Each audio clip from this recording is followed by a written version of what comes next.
Jadi dasarnya iman, tasdik, percaya. Adakah di situ kecenderungan politik? Ada nggak di situ? Rukun keberapa tuh Pak? Kata Bapak ini ada. Rukun keberapa di situ politik? Nggak ada. Mazhab ada nggak di situ? Manhaj, torikoh, nggak ada di situ. Maka kalau kita beda manhaj, pemahaman, mazhab politik, beda torikoh, bukan berarti beda iman. Ya, jadi dasarnya iman di kolbu. Lalu iman punya cabang, qaul dengan syahadat, amal bil arkan, beramal dengan anggota tubuh. Maka al-Islam itu cabangnya iman. Dalam al-Islam muncullah 4 mazhab besar. Untuk menjalankan sholat muncul banyak hadis, ribuan hadis. Adakah di Quran cara sholat? Ada nggak? Kata kawan, tidak usah ikut imam, langsung saja kepada Al-Quran. Saya tanya, adakah sholat subuh 2 rakaat di dalam Al-Quran? Enggak ada. Serius? Wih, Al-Qurannya nggak sempurna? Bukan begitu. Al-Quran itu universal, umum. Maka dia tidak membicarakan yang rigid-rigid, yang detail-detail. Yang detail diterjemahkan oleh baginda Nabi Muhammad sallallahu alaihi wasallam. Maka Nabi Muhammad mengajarkan sholat subuh 2 rakaat. Ada sahabat yang menyaksikan Nabi berkunut, ada yang menyaksikan Nabi tidak berkunut. Tapi mereka sepakat bahwa Nabi sholat sunat 2 rakaat sebelumnya dan sholat subuh juga 2 rakaat. Tidak ada yang mengatakan, aku melihat Nabi sholat subuh 3 rakaat. Nggak ada ya? Di mana ketemu itu? Hadis. Tapi hadis pun beragam. Mulai dari hadis takbir, 1 takbir 1 hadis. Hadis iftitah 1 hadis. Kan sempat ramai kemarin. Ada ustadz kita, dia meneliti. Biasa penelitian kan bisa salah, bisa benar. Kata dia tidak ada kalimat ini wajah tuh. Itu kan penelitian dia, tidak apa-apa. Kita juga meneliti, ulama lain juga meneliti, ternyata ketemu kata ini. Itu perdebatan sudah biasa. Karena hadis ini bercerai-berai. Hadis assalamualaikumnya di mana, hadis tahiyatnya di mana, hadis baca Qur'annya di mana, hadis rukuknya kemana-mana. Maka perlulah orang yang meriwayatkan amalnya Nabi, bukan hanya memuratkan berita amal Nabi. Kalau tadi berita amal Nabi namanya hadis, sekarang meriwayatkan cara mengamalkannya. Dan Nabi bersabda, "Shallu kama ra'aitumuni", salatlah seperti kamu melihat aku salat. Coba, siapa di sini yang sudah melihat Rasulullah salat? Nggak ada. Katanya langsung kembali kepada Allah dan Rasul. Gimana? Berarti nggak bisa kita langsung kepada Allah dan Rasul.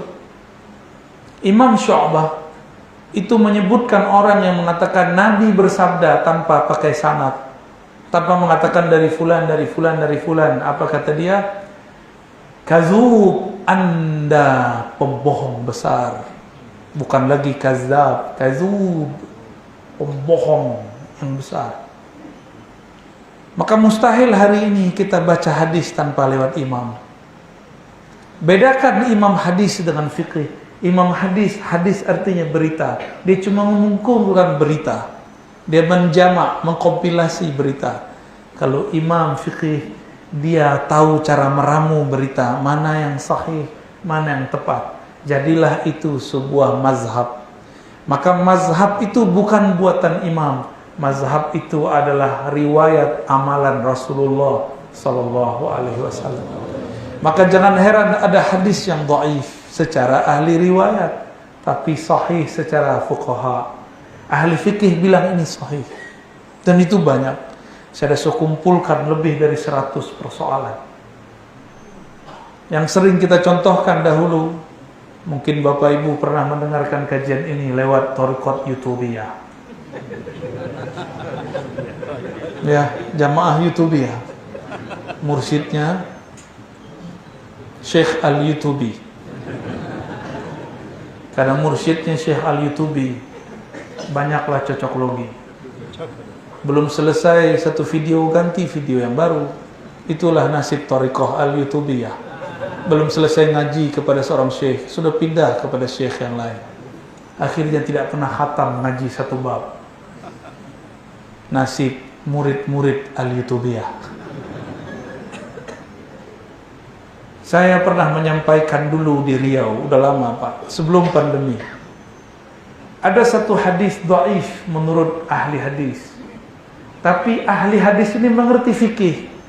Dia lihat ulama fuqaha di zaman salafus saleh mengamalkannya.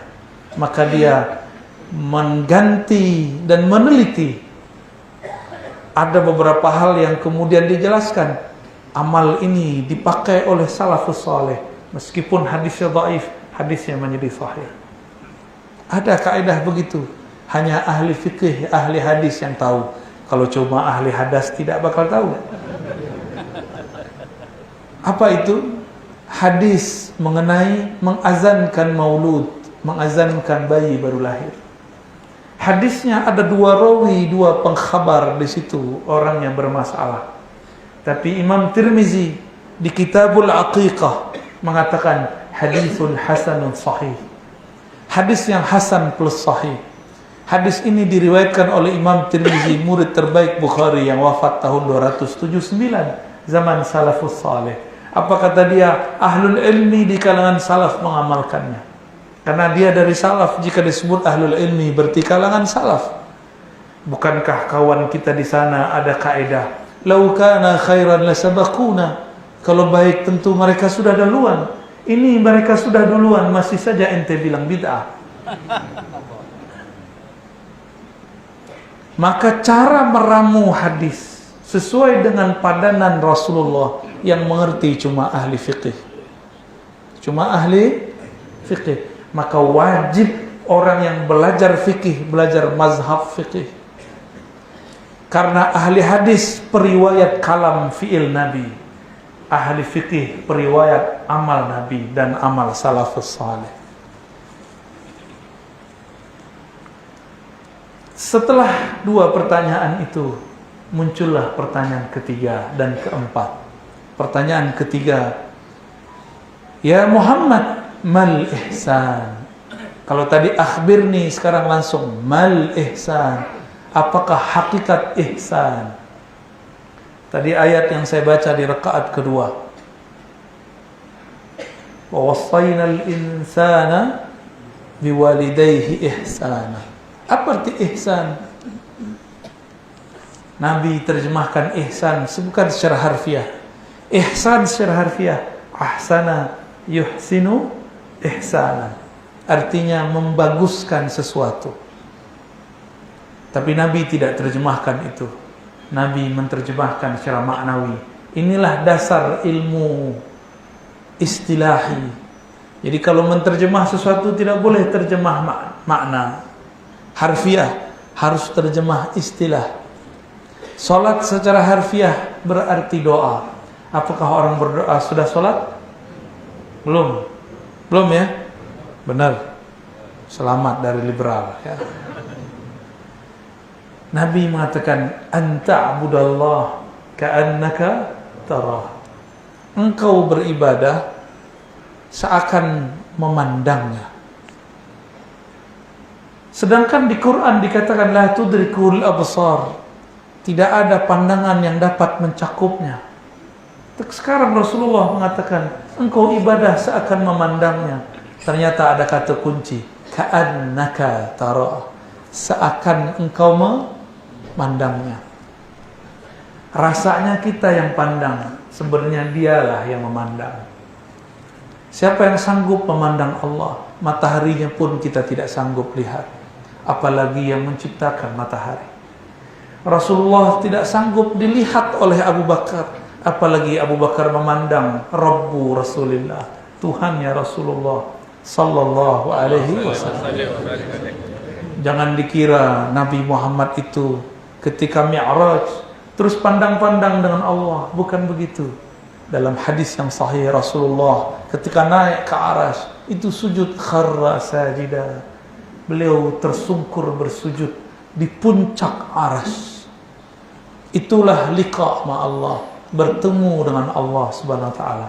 Maka kita saat sujud, kita sedang sujud dalam arasnya qalbu. Qalbu itu adalah singgasana Allah Subhanahu wa taala. Maka Nabi mengatakan engkau ibadah, menyembahnya, berubudiyah kepadanya seakan-akan engkau melihatnya.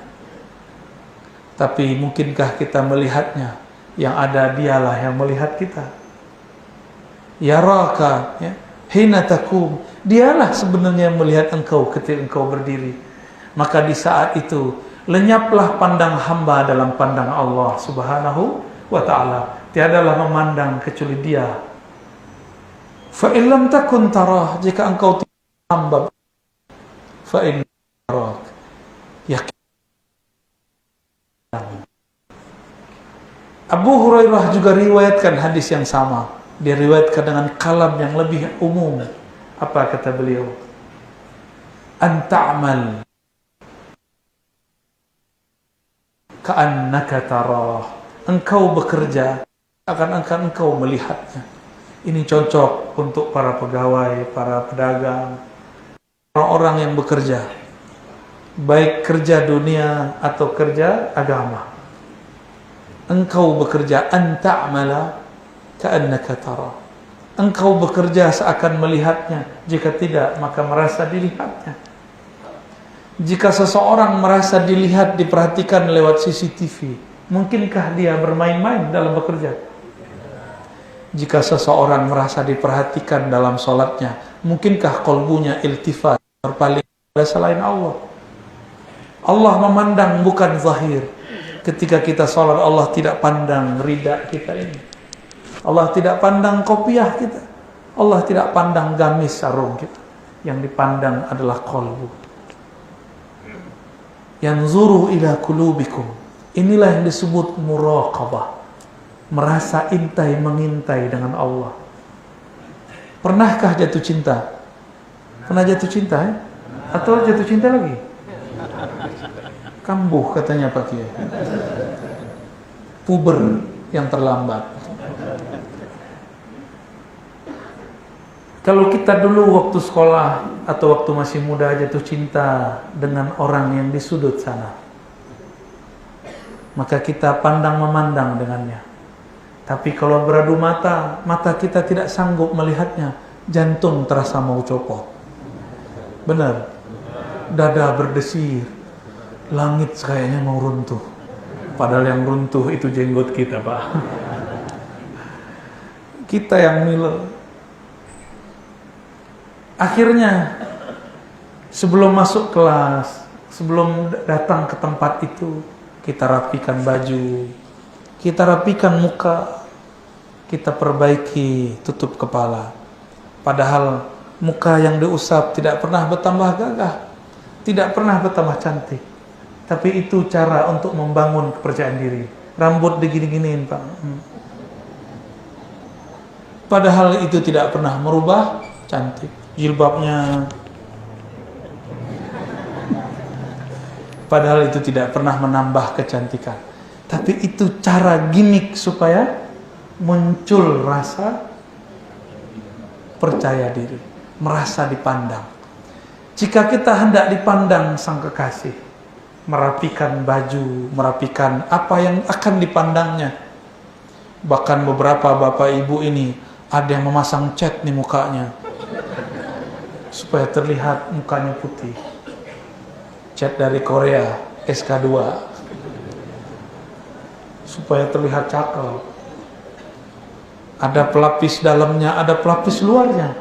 Hati-hati Pak, foto yang di Facebook itu diskon 70%. Itu belum tentu sahih wajahnya begitu ya. Harus didiskon dulu. Oh, kayaknya wajahnya nggak begini ya. Kenapa kita kemudian sibuk dengan memperhatikan tubuh ini?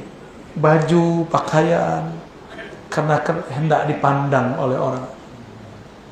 Dulu kami waktu awal-awal berdakwah sibuk mencari baju yang cocok untuk berdakwah supaya disebut ustaz. Saya sibuk ngatur model jenggot biar nggak miring-miring karena jenggot saya nggak miring, supaya disebut jenggotnya rapi, jenggot ustaz. Sibuk mencari rida mana yang pantas, digaya-gayain. Ternyata begitu tidak memperbaiki hafalan sama sekali. Kecuali Abu Hurairah. Abu Hurairah hafalannya rusak. Dia datang kepada Rasulullah. Apa kata Rasulullah dalam Sahih Bukhari dan Muslim? Ubsud rida'ah, lapangkan rida'mu. Dalam hadis lain, ubsud saubak, jangan pakai pakaian yang sempit, maka Allah akan lapangkan hafalanmu. Itu Abu Hurairah yang lagi diomongin sama orang di sana, ya. Kita doakan semoga dia cepat berubah, tobat kepada Allah, karena mengejek sahabat Rasulullah, menggugurkan amal-amal kita semua. Tipis-tipis. Dia tidak Syiah, tapi terjebak kepada liberalis. Dia tidak liberal juga karena dia bertasawuf, cuma terjebak pada puberitas intelektual yang tertunda. Seharusnya orang kalau sudah kenal Allah tidak sibuk lagi membicarakan yang kecil-kecil itu. Apalagi ini bisa menggugurkan keilmuannya. Abu Hurairah itu pelita Rasulullah Sallallahu Alaihi Wasallam. Apa kata Nabi di hadis Bukhari? Baca hadis ini. Abu Hurairah mengatakan, "Allamani Rasulullah sallallahu alaihi wasallam wi'a'ain." Rasulullah mengajarkan aku 2 karung ilmu. Satu aku sebar, satu tidak. Yang tidak itu kan ilmu yang sedang dia dalami, ilmu tasawuf. Cuma sayang, kok terjebak lagi dengan bacaan-bacaan seperti itu. Bapak saudara yang bukan Allah, kalau kita sibuk berpenampilan yang bagus supaya ingin membangun kepercayaan diri, Allah tidak pandang pakaian kita. Maka sekarang nggak sibuk lagi dengan baju apa sajalah boleh. Ya, yang paling enak putih, nggak ketahuan kalau bajunya sudah pakai 2-3 kali. Cukup ganti ridanya. Dulu, kita sibuk, sarungnya harus ganti, bajunya harus ada model motif-motifnya. Tapi tidak satupun baju itu menambah syahdu di kolbu. Maka saya kemudian memutuskan, sudahlah ya Allah, ampunkan aku, tumbuhkan rasa muraqabah dalam kolbuku. Muraqabah itulah rasa percaya diri yang luar biasa, karena merasa hanya dipandang Allah, pandang makhluk pun luput dari kolbu kita. Itulah inti ajaran tasawuf. Maka al-ihsan melahirkan ilmu zuhud, ilmu tazkiyatun nafs, ilmu mengenai zikir. Ilmu ini dikumpulkan oleh ulama, namanya tasawuf. Cuma sayang hari ini orang trauma dengan nama tasawuf. Mana ada syaitan diam-diam membiarkan tasawuf berkembang, nggak mungkin. Tasawuf itu penakhluk syaitan. Maka tidak mungkin syaitan membiarkan orang belajar tasawuf. Maka dia buatlah konspirasi di kalangan orang beragama. Ada orang tidak waras belajar agama, gila. Dia kata, tuh orang belajar tasawuf jadi gila. Sebenarnya orang itu sudah gila sebelum belajar tasawuf. Saya saksi kepada Allah, saya menyaksikan orang tidak waras belajar tasawuf tambah gila. Tapi kalau yang belajar seperti Pak Kiai awal, belajar tasawuf tambah terang kalbunya. Karena dia sangat waras akalnya, sangat terang jiwanya. Tapi kalau orang gelap pikirnya, dia belajar tasawuf tambah gelap juga. Bapak saudara makan Allah, jika tasawuf itu ihsan, menolak tasawuf boleh nggak? Jika tasawuf itu isinya ihsan, menolak tasawuf, menolak Rasulullah Sallallahu Alaihi. Cuma mereka sekarang kutip imam kita, Imam Syafi'i. Apa kata mereka? Imam ente ngomong. Emang Imam Syafi'i bukan imam ente juga? Jika orang bertasawuf pagi ini, maka sore dia akan seperti orang dungu. Ya salam. Kalam Syafi'i tidak bermaksud begitu. Imam Syafi'i nyindir orang pakai baju sufi yang saya sebutkan tadi, sibuk dengan penampilan zahir, tapi tidak ngaji. Saya suka sekali dengan redaksi Pak Kiai tadi. Kita di sini ngaji. Kalau ngaji aslinya ada kitabnya. Cuma kitabnya lagi saya hafalkan aja ya. Bapak cukup dengar saya aja yang bacakan hadisnya. Itu hadis 2 halaman. Ada yang hafal? Hadis 2 halaman itu. Hadis pertama di Sahih Muslim. Hadis pertama di Sahih Muslim.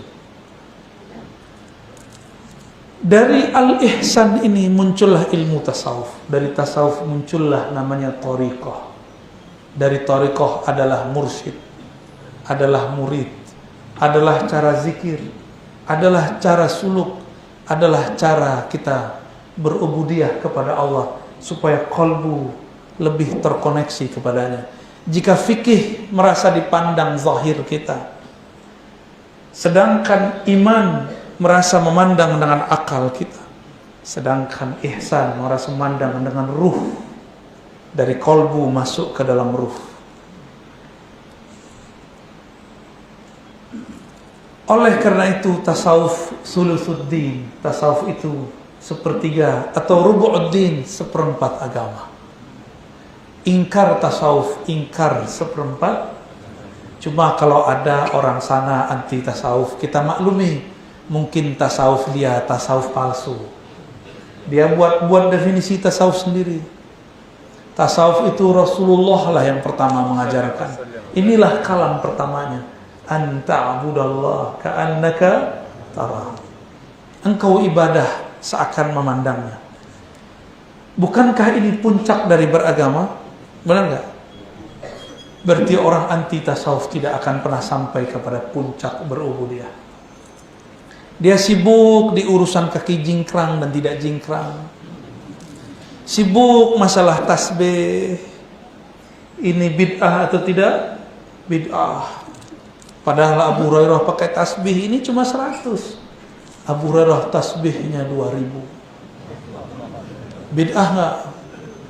Berani yang bilang Abu Hurairah bid'ah. Berarti sama kelompok yang kemarin. 11-12. Ada bid'ah. Mana lagi ada bid'ah? Hah? Kayaknya semuanya di sakunya ada bid'ah ya. Ini itu cuma alat, bukan maksud. Al-maksud ya zikrullah. Maksud itu zikir, bukan di sini. Ini itu cuma alat. Nggak pakai ini pun kita zikir. Imam Salafus Saleh Sayyidina Al-Hasan Al-Basri wafat tahun 110 Hijriah. Disaksikan oleh muridnya Habib Al-Ujaimi. Apa kata Habib Al-Ujaimi? Aku melihat guruku Hasan Al-Basri menggunakan tasbih, padahal dia sahibul karamat, sahibul muraqabat. Beliau ahli ihsan, banyak karamahnya, murid-muridnya dari macam-macam negara. Kami bertanya, wahai Tuan Guru, engkau sudah menjadi ulama hebat, wali tersohor, kenapa masih menggunakan tasbih? Apa jawaban beliau? Wahai Ananda muridku, dulu kami mendapatkan muraqabah dengan pakai ini, maka setelah dapat muraqabah ini pun tidak kami tinggal. Disitulah kemudian Al-Hasan Al-Basri memberikan tasbihnya kepada Al-Ujaimi. Al-Ujaimi memberikan kepada Dawud At-Tai. Dawud At-Tai memberikan kepada Ma'ruf Al-Kharqi. Ma'ruf Al-Kharqi memberikan kepada Sirri Sakti. Sirri Sakti memberikan kepada Junaid Al-Baghdadi. Junaid Al-Baghdadi punya murid banyak sekali.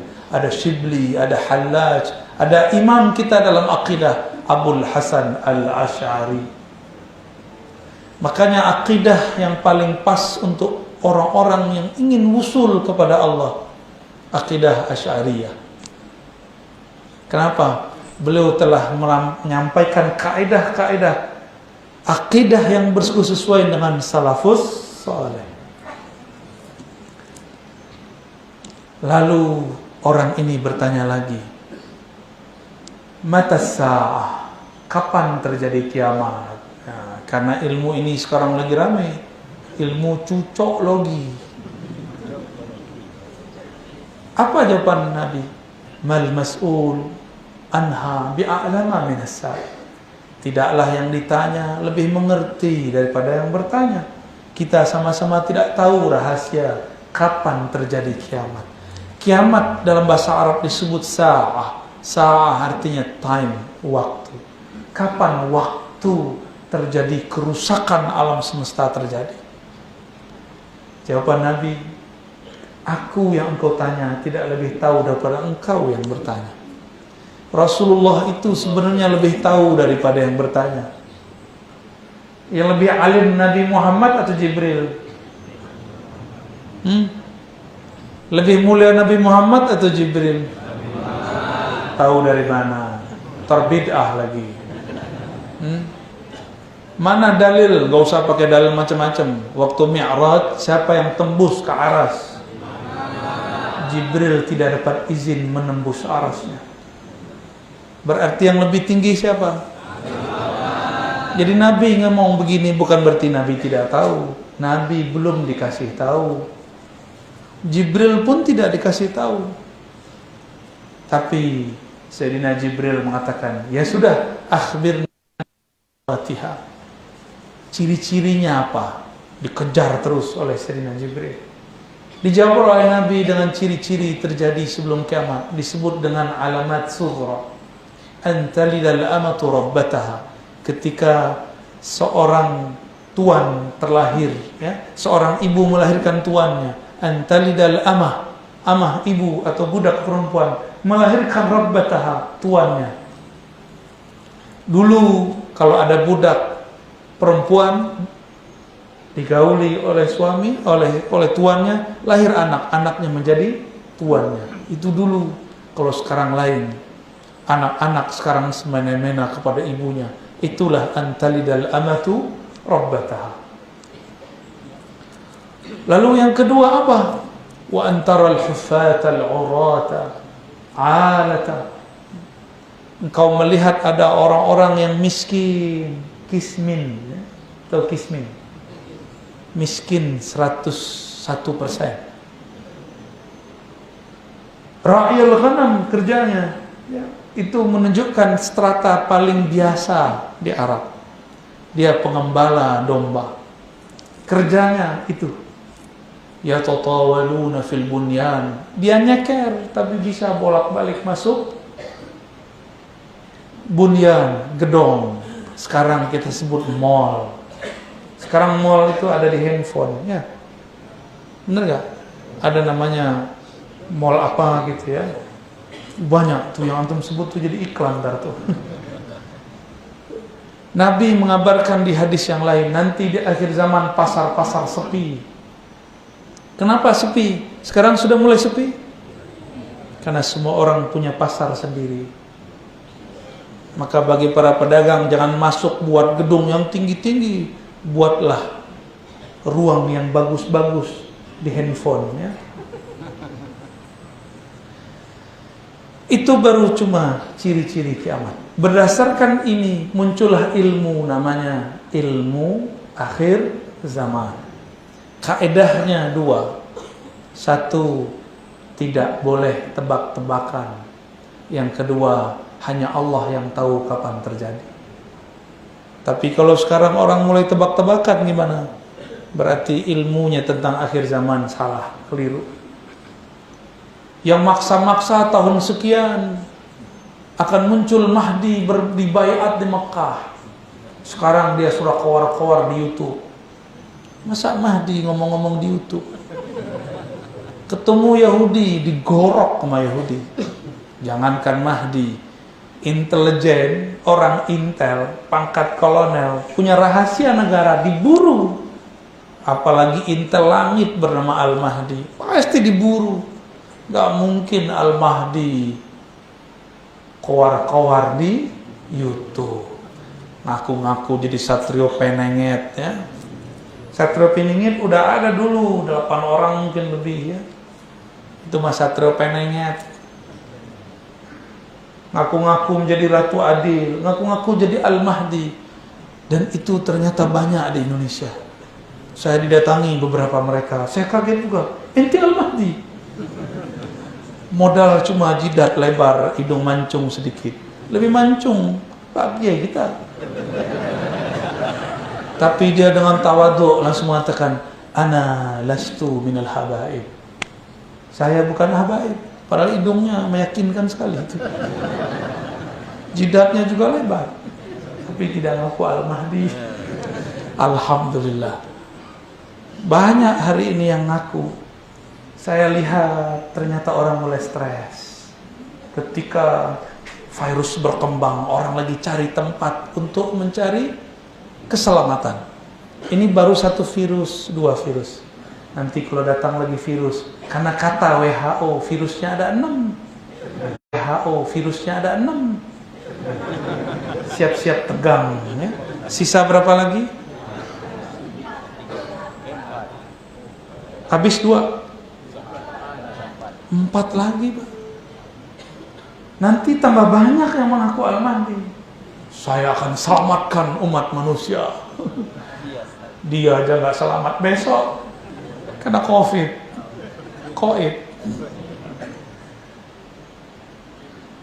Nanti 2026, 2027, 2028 ini puncak-puncak orang akan banyak mengaku dirinya Al-Mahdi.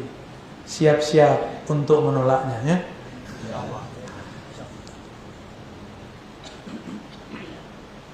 Ilmu mengenai ini sudah ditulis oleh Imam Suyuti, oleh Imam Tabari, Imam Ibnu Katsir.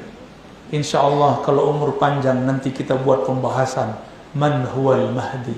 Insya Allah kita simpulkan hadis ini. Nabi ditanya mengenai Islam, iman, ihsan, kiamat. Kesimpulannya ada pada kalam Nabi. Nabi tanya Umar nih paling serius ngeliat orang, liatin siapa ini orang. Saking seriusnya dia, orang itu pergi, dia melongo lihat di pintu. Kok tiba-tiba hilang? Jadi sekedip mata, buka mata hilang di luar pintu. Ketika Umar mulai curiga, Nabi kemudian mengatakan, ya Umar, atadri manis sa'il? Tahukah kamu siapa yang bertanya? Akhirnya Umar tidak jadi berpikir aneh-aneh. Cukup dia katakan, Allah dan Rasulnya saja yang tahu. Ini adab.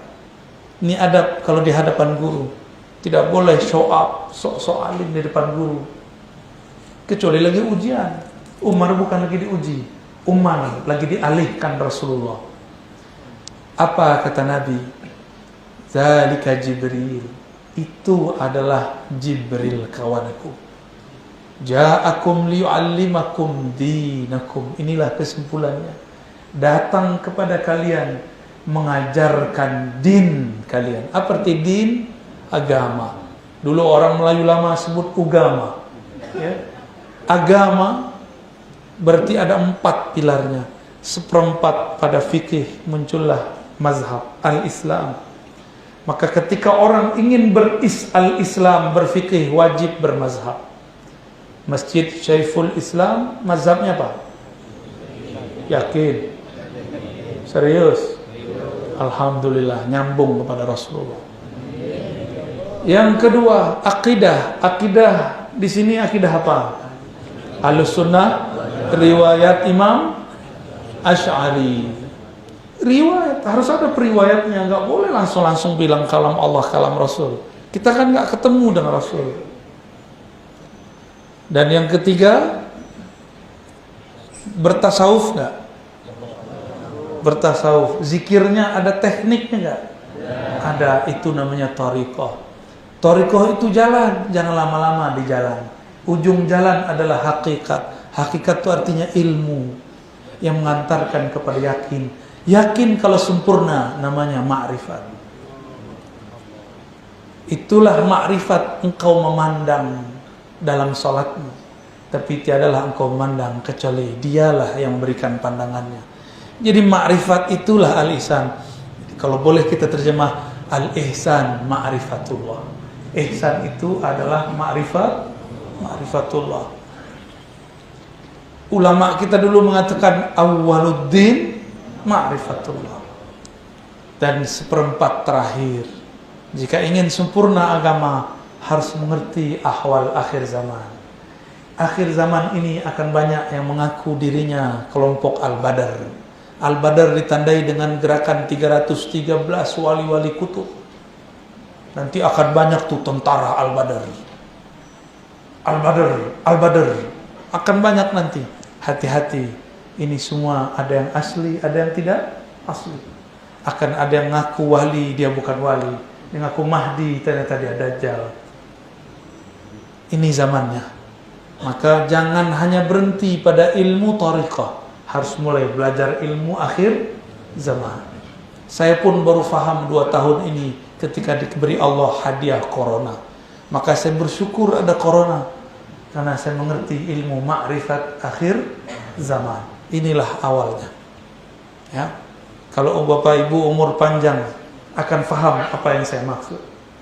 Wallahu a'lam bishawab.